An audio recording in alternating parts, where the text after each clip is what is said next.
में बब्बर शेर और शेरनी अपने बेटे भोला के साथ रहती थी। बब्बर शेर का बेटा अभी बहुत ही छोटा था और वह बहुत ही ज्यादा खूबसूरत भी था।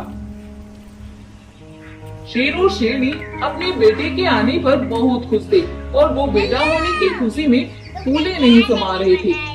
अपने यहाँ बेटा होने की खुशी में शेर सभी जंगल के जानवरों को दावत देता है और उन्हें अपनी गुफा पर खाना खिलाता है।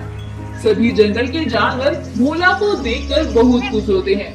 उन्हीं जानवरों में जंगल का जालिम बाघ भी शामिल होता है और जैसे ही वह भोला को देखता है उसके तो होश ही उड़ जाते हैं और वह अपने मन ही मन में सोचने लगता है, अरे वाह, ये शेर और शेरनी का बेटा भोला तो बहुत ही खूबसूरत दिखता है। इसको तो मैं अपना गुलाम बनाऊंगा, लेकिन कैसे? इसके लिए मुझे कोई प्लान सोचना होगा। अगले दिन जब शेरनी जंगल में घूमने निकलती है तो वह जालिम बाघ उस पर हमला कर देता है और शेरनी को वहीं पर मार डालता है और उसे मारकर वहां से निकल लेता है और अपनी गुफा पर जाकर सोचने लगता है, चलो भाई, एक काम तो हुआ, बस अब उस बब्बर शेर को देखना है।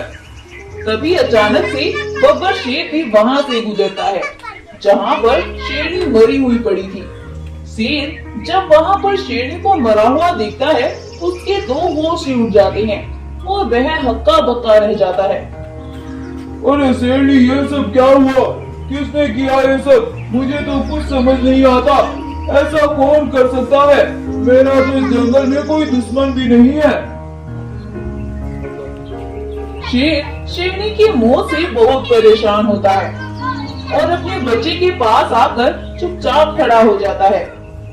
तभी बब्बर शेर का बेटा अपने बाबा से बोलता है, अरे बाबा, क्या हुआ?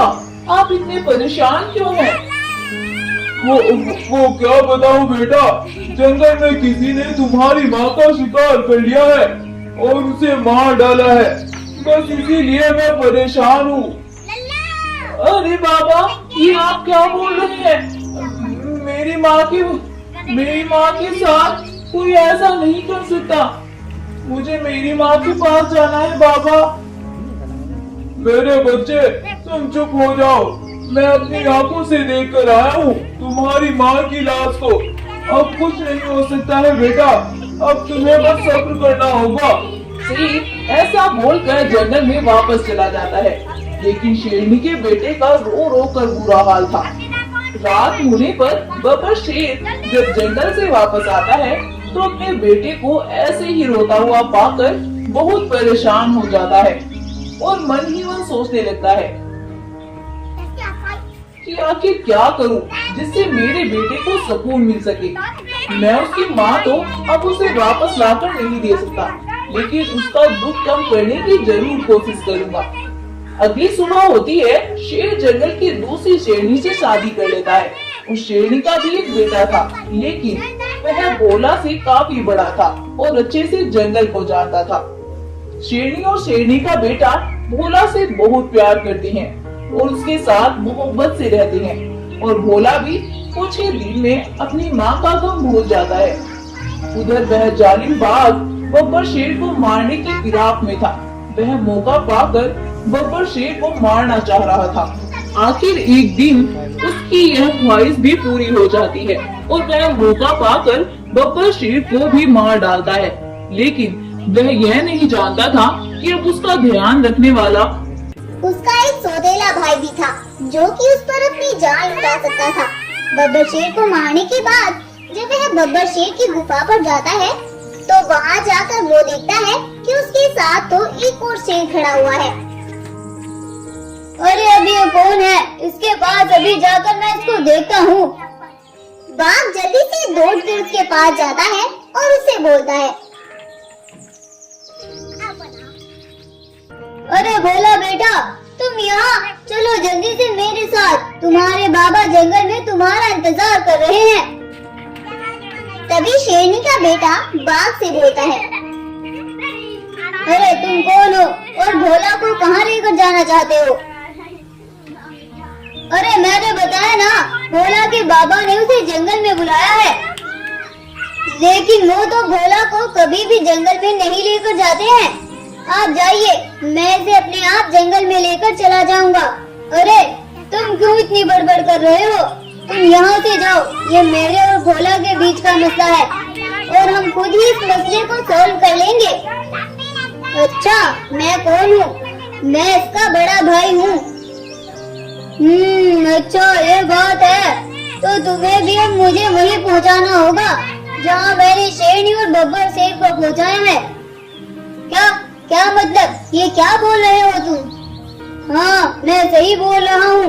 मैंने बब्बर शेर और उसकी माँ को मार डाला है क्योंकि मुझे भोला बहुत पसंद है और अब जो कोई भी मेरे रास्ते में आएगा मैं उसे भी खत्म कर दूंगा।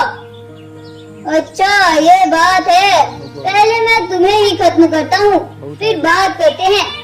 शेरनी का बेटा ऐसा बोलकर तुरंत ही उस पर हमला कर देता है और उस जालिम बाघ को उठने का भी मौका नहीं देता और उसे वहीं पर मार डालता है। भोला ये सब देखकर बहुत परेशान हो जाता है और वह रोने लगता है। तभी शेरनी का बेटा भोला से बोलता है, भोला मेरे भाई, तुम क्यों रो रहे हो? क्या हुआ, हमारे बाबा नहीं रहे? मैं तो हूँ ना तुम्हारे साथ, तुम्हारा बड़ा भाई। अब तुम्हें किसी से भी डरने की कोई जरूरत नहीं है क्योंकि अब मैं तुम्हारे साथ हूँ। कुछ देर बाद शेरनी भी जंगल से वापस आ जाती है और वह दोनों भाई शेरनी को पूरी बात बताते हैं।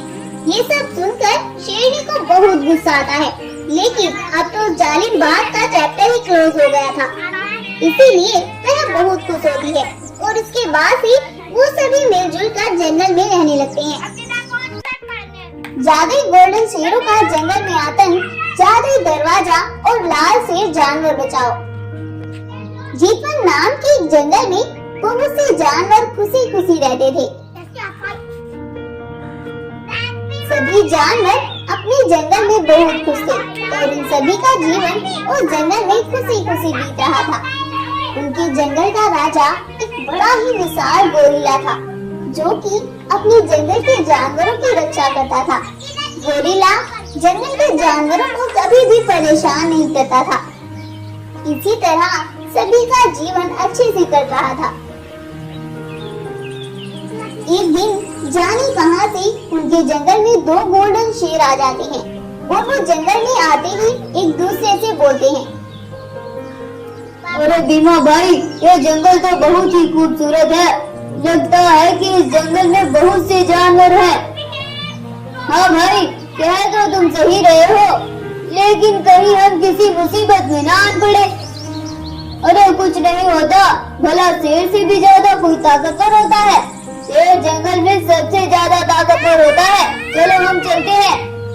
ऐसा बोलकर वो दोनों शेर जंगल में आगे बढ़ते हैं और जंगल में अपना आतंक मचाने लगते हैं और जो भी जानवर उन्हें मिलता है वो उसी का शिकार कर लेते हैं। इसी तरह से कुछ दिन बीतते हैं और उन दोनों जालिम शेरों का आतंक उस जंगल में बढ़ता ही जाता है। एक दिन एक गाय भागती हुई अपने राजा गोरिल्ले के पास आती है और गोरिल्ले को उन दोनों शेरों के बारे में बताती है।